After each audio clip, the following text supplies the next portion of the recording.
En este video vamos a desarrollar a las glándulas de secreción interna o glándulas endocrinas. Y vamos a comenzar diciendo que estas glándulas de secreción interna son diferentes a las de secreción externa por la ausencia de estas de conductos excretores hacia el exterior.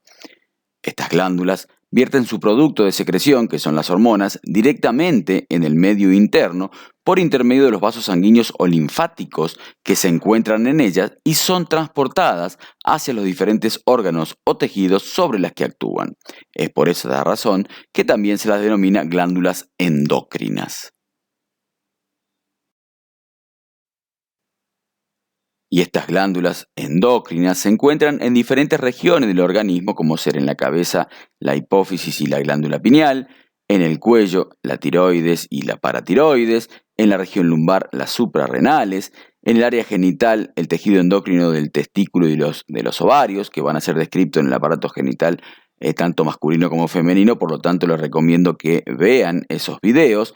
Y en este capítulo se incluye también al timo, cuya función no es solo endocrina, pero que tiene una estructura semejante a las glándulas de secreción endocrina, por lo tanto se la incluye en este capítulo al timo. En este video vamos a desarrollar a las glándulas suprarrenales. Como dijimos anteriormente, comencemos a describir a las glándulas suprarrenales. Las glándulas suprarrenales o adrenales son glándulas endócrinas bilaterales situadas en la parte posterior y superior del abdomen, debajo y delante del diafragma, en el polo superior de los riñones y sobre la cara anterolateral de la parte superior de la columna lumbar. Existen dos glándulas suprarrenales, una derecha y otra izquierda, cuya forma es algo diferente, ya que la glándula suprarrenal derecha es regularmente triangular, aplanada de adelante hacia atrás, mientras que la glándula suprarrenal izquierda es más gruesa en sentido medial y adopta la forma de un gorro frigio, es decir, la forma de un casquete semilunar. Cada glándula suprarrenal pesa 6 gramos y las medidas son 3 centímetros de alto, 2,5 de ancho y 7 a 8 milímetros de espesor. Para su estudio, presenta 3 caras, que son anterior, posterior y renal, 2 bordes, lateral y medial, y 2 extremos, superior e inferior. Las glándulas suprarrenales están situadas en la celda renal, es decir, que están rodeadas por la fascia renal y por la cápsula adiposa del riñón. Esta fascia renal presenta una hoja anterior o prerrenal y una hoja posterior o retrorrenal.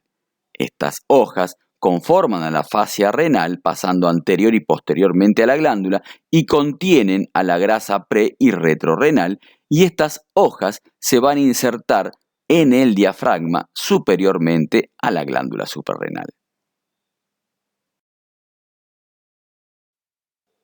Esta glándula suprarrenal ocupa tanto a la derecha como a la izquierda el llamado cuadrilátero suprarrenal, que está limitado lateralmente por el borde medial de la extremidad superior del riñón correspondiente. Medialmente está delimitado por la columna vertebral y los vasos prevertebrales, que son la aorta a la izquierda y la vena cava inferior a la derecha. Arriba y adelante, la suprarrenal derecha se relaciona o está delimitado ese cuadrilátero por el hígado, mientras que arriba y adelante, el lado izquierdo, está delimitado ese cuadrilátero por el estómago, mientras que abajo está delimitado por la raíz o ilio renal, en particular por la vena renal.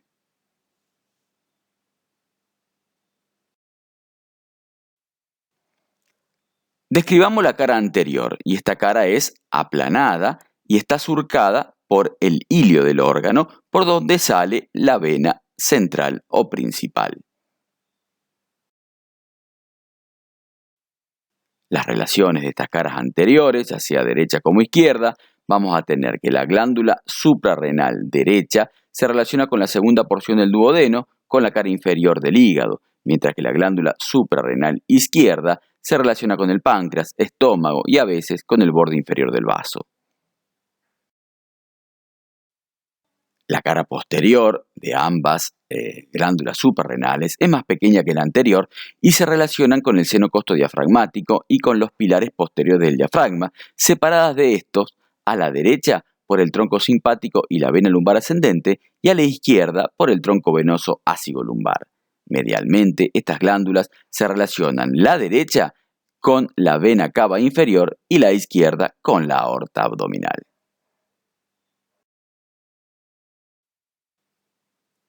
El borde medial de esta glándula es convexo y se relaciona con el pedículo renal, con el plexo solar y los ganglios semilunares. Mientras que la glándula derecha, este borde medial se relaciona con la vena cava inferior y la segunda porción del duodeno, la glándula izquierda se relaciona con la aorta abdominal. La cara renal o borde lateral es cóncavo y asienta sobre el polo superior tanto del riñón derecho como del riñón izquierdo. En esta imagen, lo que podemos observar es la relación que presenta el borde medial de la suprarrenal, tanto derecha como izquierda, con el plexo solar y los ganglios semilunares.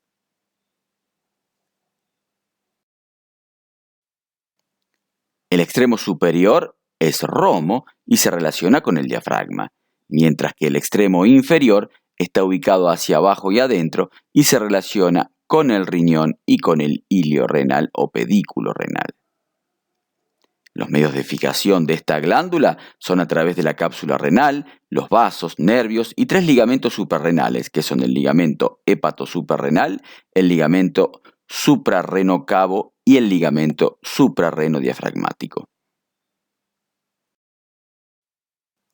Hablemos ahora de la constitución interna de la glándula, y esta glándula suprarrenal se compone de una cápsula y un tejido propio. La cápsula suprarrenal rodea por fuera a la misma y emite tabiques hacia el interior irradiándose hacia el centro del órgano.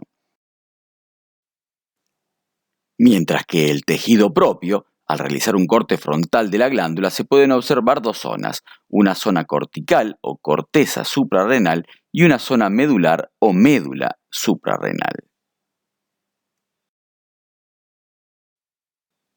La médula suprarrenal es de origen ectodérmico y se encarga de la secreción de adrenalina y noradrenalina, mientras que la corteza es de origen mesodérmico y a su vez se divide en 3 capas que de afuera a adentro son la capa glomerular, que produce mineralocorticoides como la aldosterona, la capa fascicular, que produce glucocorticoides como el cortisol, y la capa reticular, que produce gonadocorticoides como la testosterona. Todas estas hormonas se producen a partir del colesterol. Y luego de la corteza teníamos a la zona medular, que es la que producía la adrenalina y noradrenalina.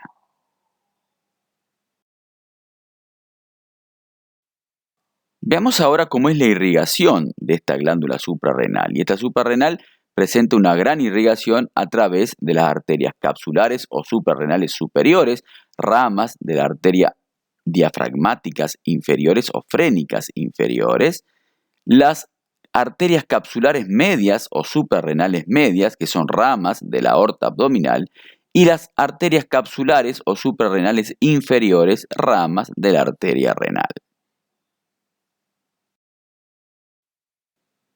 Mientras que el drenaje venoso está dado por la formación de una vena central o principal a través de todas las venas de la glándula, van a terminar formando a esa vena central o principal que sale del ilio y del lado derecho va a desembocar en la vena cava inferior, mientras que la vena central o principal del lado izquierdo va a terminar desembocando o desaguando en la vena renal izquierda. Mientras que el drenaje linfático lo hace a través de vasos linfáticos superficiales y profundos. Estos dos plexos linfáticos convergen a la parte medial de la glándula para llegar a los ganglios de la raíz renal o a lo de la región cavo-aórtica en lo del lado derecho y a los ganglios lateroaórticos en el lado izquierdo.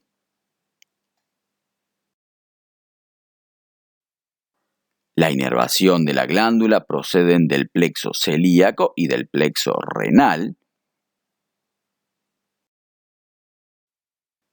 Pero Bleicher distingue en el plexo suprarrenal tres plexos secundarios, que son un plexo suprarrenal superior, formado por un ramo del plexo diafragmático, un plexo suprarrenal medio, constituido por un gran número de filetes nerviosos que emergen del plexo celíaco, en particular del ganglio celíaco y también directamente del nervio plásmico mayor, y un plexo suprarrenal inferior constituido por algunos filetes nerviosos procedentes del plexo renal.